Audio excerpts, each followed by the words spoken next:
আসসালামু আলাইকুম প্রিয় চাকরি প্রার্থী ভাই ও বোনেরা, আজকে আপনাদের জন্য আরো একটি নতুন ভিডিও নিয়ে হাজির হলাম। আর এই ভিডিওতে আমরা আজকে আলোচনা করব টিএমএসএস একটা নতুন নিয়োগ বিজ্ঞপ্তি প্রকাশ করেছে। আমরা সেই নিয়োগ বিজ্ঞপ্তি নিয়ে আজকে বিস্তারিতভাবে আলোচনা করার চেষ্টা করব। আপনার ধৈর্য সহকারে সম্পূর্ণ ভিডিওটা দেখলে আশা করি অবশ্যই উপকৃত হবেন। তো দেখেন কি বলছে। টিএমএসএস জাতীয় পর্যায়ে একটি বেসরকারি উন্নয়ন সংস্থা। অত্র সংস্থার অডিট অ্যান্ড কমপ্লায়েন্স বিভাগে টিএমএসএস হ্যান্ডিক্রাফটস এখতিয়ারে পরিচালিত শোরুম সমূহের কার্যক্রম সুষ্ঠুভাবে বাস্তবায়নের জন্য নিম্নবর্ণিত পদে জনবল নিয়োগে ও প্যানেল তৈরির উদ্দেশ্যে আগ্রহী প্রার্থীদের নিকট হইতে শর্ত সাপেক্ষে দরখাস্ত আহ্বান করতেছে। এখানে টোটালি আপনার 6টি পদে লোক নিবে। প্রথম নাম্বার যে পদ অডিট অ্যান্ড কমপ্লায়েন্স বিভাগে, এখানে তারা 3জন লোক নিবে। প্রথম নম্বর পদ হলো সহকারী পরিচালক, 1জন লোক নিবে। কর্মস্থল ফাউন্ডেশন অফিস, বগুড়া। এবং শিক্ষাগত যোগ্যতা, বেতন ভাতা ও বয়সের কথা কি বলা হয়েছে।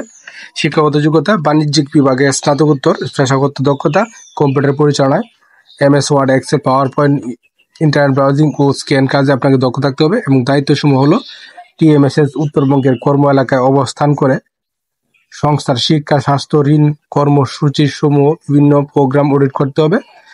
এবং অভিজ্ঞতা যে কোনো প্রতিষ্ঠানের অডিট কাজে 1 থেকে 3 বছর অভিজ্ঞতা থাকতে হবে। এবং বেতন ভাতা এসআর বা টিএমএসএস এর 7 নং গ্রেড অনুযায়ী সর্বসাকুল্যে 36,630 টাকা এবং শিক্ষানবিশকাল 6 মাস 29,700 টাকা। এছাড়াও সংস্থার নিয়ম অনুযায়ী 3টি উৎসব ভাতা, স্বাস্থ্য বীমা কার্ড ও স্বল্প খরচে নিজস্ব হাসপাতালে চিকিৎসা সুবিধা প্রাপ্ত হবেন। এবং প্রযোজকের টিএডিএ মোবাইল বিল প্রদান করা হবে। বয়স 30 থেকে 35 বছর পর্যন্ত। 2 নম্বরে যে পদ অডিট অফিসার, এখানে 16 জন লোক নিবে। কর্মস্থল ফাউন্ডেশন অফিস, বগুড়া। এবং শিক্ষাগত যোগ্যতা বাণিজ্যিক বা অর্থনৈতিক বিষয়ে স্নাতকোত্তর বা পরিসংখ্যান বিষয় বা লোক প্রশাসন বিষয়ে 4 বছর মেয়াদী স্নাতক সম্মানসহ স্নাতকোত্তর ডিগ্রি এবং computer MS Word, Excel, PowerPoint দক্ষ থাকতে হবে। এবং আপনার অডিট কাজে যারা অভিজ্ঞ তাদেরকে অগ্রাধিকার প্রদান করা হবে। এবং বেতন প্রদান করবে আপনার 19,000 টাকা। এছাড়াও বয়স 30 থেকে 35 বছরের ভিতরে হতে হবে। জুনিয়র অডিট অফিসার পদের সংখ্যা 17 জন। এবং এখানে কর্মস্থল হলো ফাউন্ডেশন অফিস, বগুড়া। এবং বাণিজ্যিক বিভাগে স্নাতক, অর্থনীতি বা পরিসংখ্যান বিভাগে 4 বছর মেয়াদী স্নাতক সমান পাশ স্নাতকোত্তর ডিগ্রি থাকতে হবে। এবং MS ও এক্সেল, পাওয়ার পয়েন্ট ইত্যাদি আপনার দক্ষ থাকতে হবে। এবং যারা অডিট কাজে অভিজ্ঞ তাদেরকে অগ্রাধিকার প্রদান করা হবে এবং 17,600 টাকা বেতন প্রদান করা হবে। এছাড়াও আপনার বয়স থাকতে হবে 30 থেকে 35 বছর। এছাড়াও আপনি বছরে 3টি উৎসব ভাতা, স্বাস্থ্য বীমা কার্ড ইত্যাদি প্রাপ্য হবেন। এবং টিএমএসএস হ্যান্ডিক্রাফট এই বিভাগ থেকে আপনারা 3জন লোক নিবে। প্রথম নম্বর পদ হলো হিসাব রক্ষক, 5 জন লোক নিবে। কর্মস্থল বগুড়া। এবং হিসাব বিজ্ঞান বিভাগে আপনাকে 4 বছর মেয়াদী স্নাতক সম্মান সহ স্নাতকোত্তর ডিগ্রি থাকতে হবে। এবং আপনার শিক্ষানবিশকাল শেষে আপনি টোটালি 12,000 টাকা বেতন পাবেন। এবং এছাড়াও বয়স আপনার 35 বছর পর্যন্ত থাকতে হবে। এবং শোরুম ইনচার্জ পুরুষ 3 জন লোক নিবে। কর্মস্থল মমইন রিসোর্ট চত্বর, TMSS handicraft showroom, police plaza, Bogura.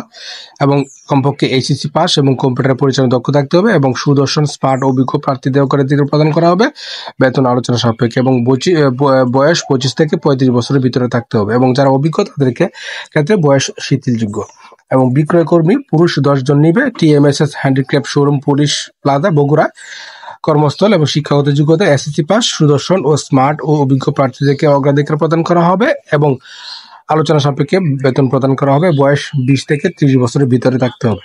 এবং এই পদগুলোতে আবেদন করতে গেলে আরো কিছু বিষয় আপনার জানতে হবে। যেমন আগ্রহী প্রার্থীদের সদ্য তোলা 3 কপি পাসপোর্ট সাইজের রঙিন ছবি, সত্যায়িত ছবি, সক্রিয় মোবাইল নম্বর, পূর্ণাঙ্গ জীবন বৃত্তান্ত, সকল শিক্ষাগত যোগ্যতা, অভিজ্ঞতা সনদপত্র, জাতীয় পরিচয়পত্রের সত্যায়িত অনুলিপি সহ আবেদনপত্র পরিচালক HR and অ্যাডমিন বরাবর আবেদন করতে হবে। এবং আবেদনপত্রটা আগামী 30 জুন 2025 তারিখে অফিস চলাকালীন সময়ের মধ্যে TMSS foundation office, Rangpur road, Tangamara, Bogura 5,800 এই ঠিকানা পৌঁছাতে হবে। পরীক্ষার তারিখ, সময়, স্থান পরবর্তীতে SMS এর মাধ্যমে তারা জানিয়ে দেবে। এছাড়াও আবেদনের সক্রিয় মোবাইল নম্বর উল্লেখ করতে হবে। এবং নিয়োগ পরীক্ষা অংশগ্রহণের জন্য শিক্ষাগত যোগ্যতা, অভিজ্ঞতা, মূল সনদপত্র আপনাকে সঙ্গে আনতে হবে। এবং টিএমএসএস চাকরি থেকে যারা অব্যাহতি দিয়েছেন তাদেরকে এখানে আবেদন করার কোনো প্রয়োজন নাই এবং কর্তৃপক্ষ কোনো কারণ দর্শানোর ভিত্তি রেখে আবেদনপত্র বাতিল করার অধিকার সংরক্ষণ করে এবং নির্ধারিত প্রার্থীদেরকে যোগদানের সময় সংস্থা কর্তৃক নির্ধারিত পরিমাণ জামানত প্রদান করতে হবে, যা লভ্যাংশ সহ ফেরতযোগ্য। আশা করি বিষয়টা বুঝতে পারছেন। আপনার প্রথমে নিয়োগটা সম্পর্কে খোঁজ খবর নিয়ে সত্যমিথ্যা যাচাই করে তারপরে বুঝে শুনে আবেদন করবেন। আর প্রতিদিনের আপডেট চাকরি খবর পেতে অবশ্যই আমার চ্যানেল আর ফেসবুক পেজের সঙ্গে থাকবেন। ধন্যবাদ সবাইকে এতক্ষণ সাথে থাকার জন্য।